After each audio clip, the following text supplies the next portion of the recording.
Hello! One of the more popular videos on my channel is my install of the GoRack V2 for the Brompton. The GoRack is an add-on that replaces the existing rack to improve the folded mobility of the bike. The GoRack is easily the best upgrade for my Brompton. It's a great bike, and one of its biggest benefits is how mobile it can be folded, but there are issues with stability with the stock configuration. GoRack does a great job of solving these problems in a novel and unique way. This really was a game changer for me. For the GoRack, when I would travel, I would get tired from dragging the bike around. The rear wheel was on the ground and the pedal would hit the wheel and make it drag. The stability was also so poor that it would frequently fall over. If I put too much into my bag, it could topple and I would risk damage to the bike or equipment. I had attempted to solve this problem in different ways. I bought larger wheels for the rear rack to get better clearance. This does help a little, as the Brompton wheels are not great, but the wheels I got actually had other problems, as the tire would literally come off the wheel. I bought a wheel extender, which didn't really improve things either. The extender gives additional clearance, attaching to the rack axle and giving a good couple centimeters, but this turned out to be problematic. I would just hit it with my heel, and that was an accident waiting to happen. So I saw the GoRack and decided to try it out. Like I mentioned, it is easily the best upgrade I have done for my Brompton, but when I received it, the install was unfortunately less than ideal. There were a few issues which required some bench grinding and some trial and error before I was able to get the parts to fit as expected. I had been in touch with the creator of the GoRack, and he had seen my video, but little did I know that he was actually hard at work improving his rack and addressing some of my feedback in the process. The creator has been kind enough to send me their latest version free of charge, and so let's see how this new version of the rack installs. All right, step one, take the old GoRack off.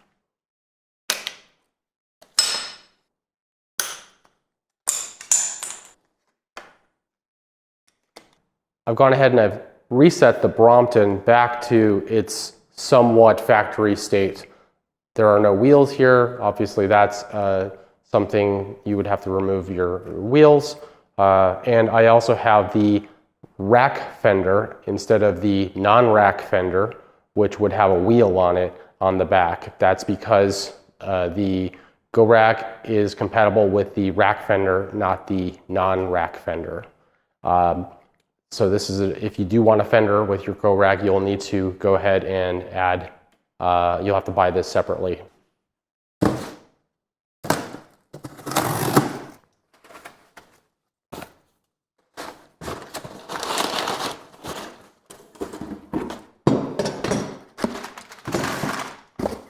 There we go. We have the GoRack itself here.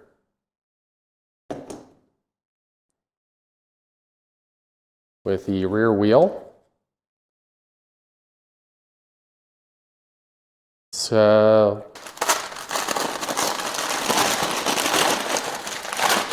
and really love that chromoly finish on that. That looks super cool. Dig that. Quick breakdown here of the parts. We have the rack itself, the wheel axle, 2 bolts to put in where your wheels used to be, 1 bolt for the rear fender, 2 bolts to connect the bottom of the rack to the dropouts.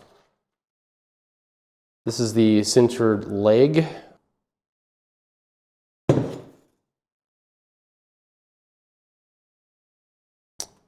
One of the big differences I see here, right, is in the 2.0 version, I had to bench grind and then I epoxied over the top of this to fit that on my bike due to the brakes. And so with this here, we have little caps on top, which is kind of nice and definitely looks way better than my epoxy job on top of my bench grinding.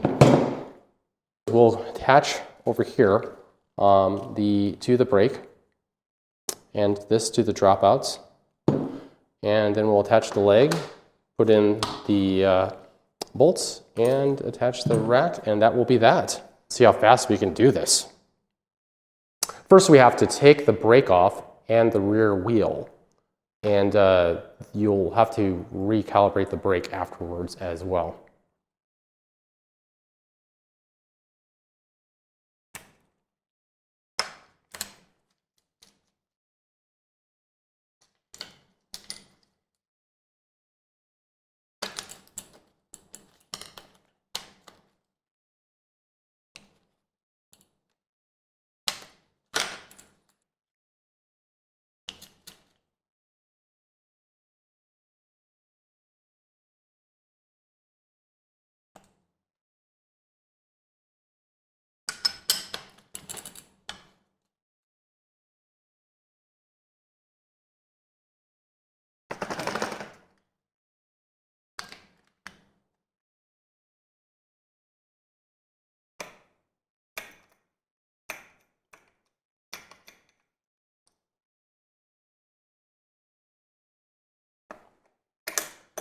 Before I take this apart, we have the stopper and bolt here.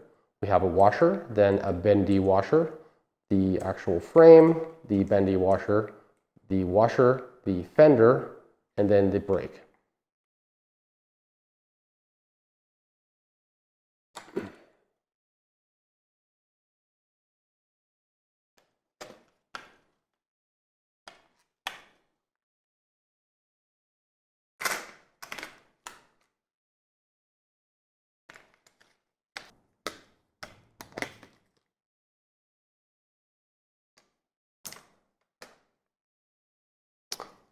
This is going to go in here like so.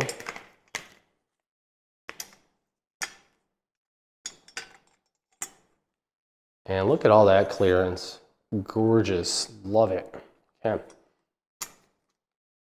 Then we want the fender, like so. Washer and bendy washer.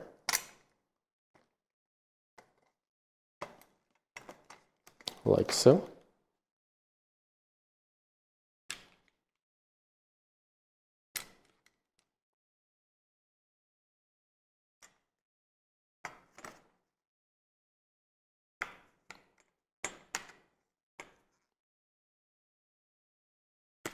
Okay, so I've got this bit on here, and I've kept it loose because I want to put this on next.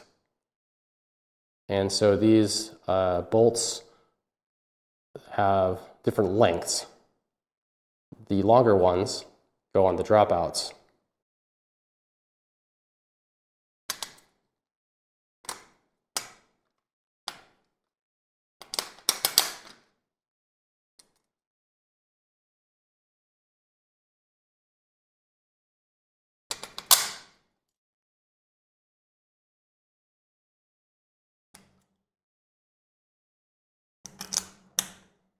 Okay.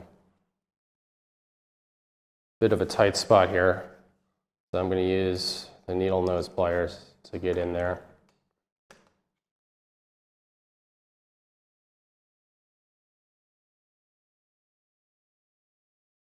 These little ratchet sets are like $20, little Press to Cycle brand or Topeak brand sets. They're really great for ratcheting up things. So click, click.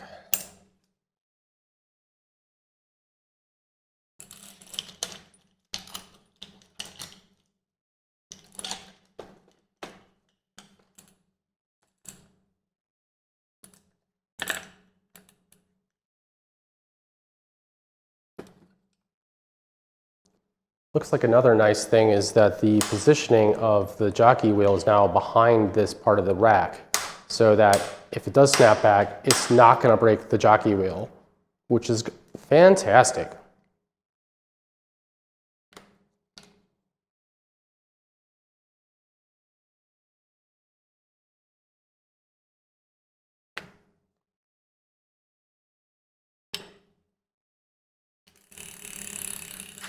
As part of taking off the wheel and getting to the brake assembly, we now need to recalibrate our brakes.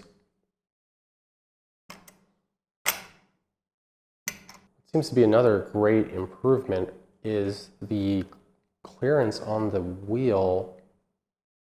This definitely feels like there's less of an opportunity for the rear fender to rub than on the V2. Very nice. Now, I'm not a professional brake mechanic here, so I'm not exactly going to do the most pro job, but I'm going to do my best here to position these in a most effective way I can.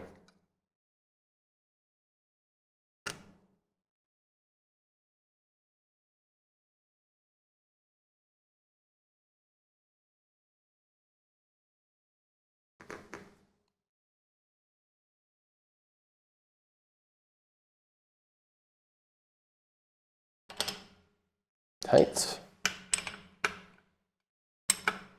Tight.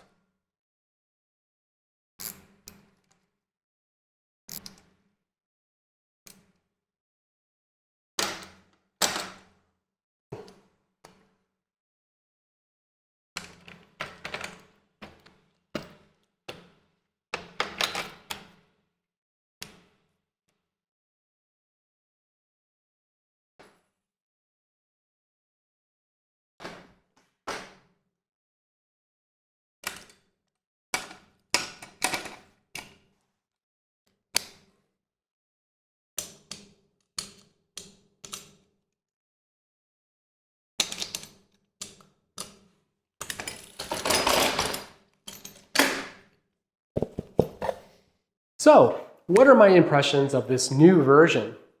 On the surface, it doesn't look that much different than the previous model. Once installed, there's very little visual difference between the two. But there are details in the new version that I really appreciate. And they made a world of difference when installing the rack. The install went swimmingly, and I was able to complete it in about 30 to 45 minutes. And that includes filming it. But keep in mind, this isn't the first time I installed this, so I'd imagine it would take a bit longer if you haven't done this before. Some of the improvements that I noticed: the horizontal bars no longer hit the brakes. The jockey wheel position is no longer aligned with the rear support, meaning there's little chance for damage to the jockey wheel. The rear fender seems much better positioned on the tire. It feels like there's more clearance, but perhaps it's just a quirk of how I installed it versus the last one. Once installed, the day-to-day use has some improvements to the previous version as well.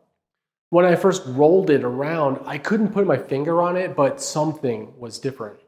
Apparently, this version has softer, more durable wheels, and this really makes the rolling feel buttery smooth. The bike now seems to rest more on the wheels when in luggage mode. That's where you pull the bike sideways. While in practice I don't really use this mode, it is nice to see this stability improvement. There is one minor issue that still occurs, but thankfully there is a simple fix. I mentioned on the previous version that there was a bit of a rattle on rough roads from the rear caster wheel. This is from where the plastic stem of the luggage wheels hits the metal post. I found that putting a couple O-rings in makes a huge difference on the roads here. It's probably not the most durable of solutions, but O-rings are cheap and they have lasted so far. So if you do hear a bit of rattle, you can pick up a set of O-rings cheap from Amazon or Harbor Freight. Overall, the GoRack is a solid upgrade to a Brompton. The added stability and maneuverability make it one of my top recommendations. There really is nothing to stop me from giving it top marks. I hope you found this video helpful, and I hope you have a good ride. Thanks for watching.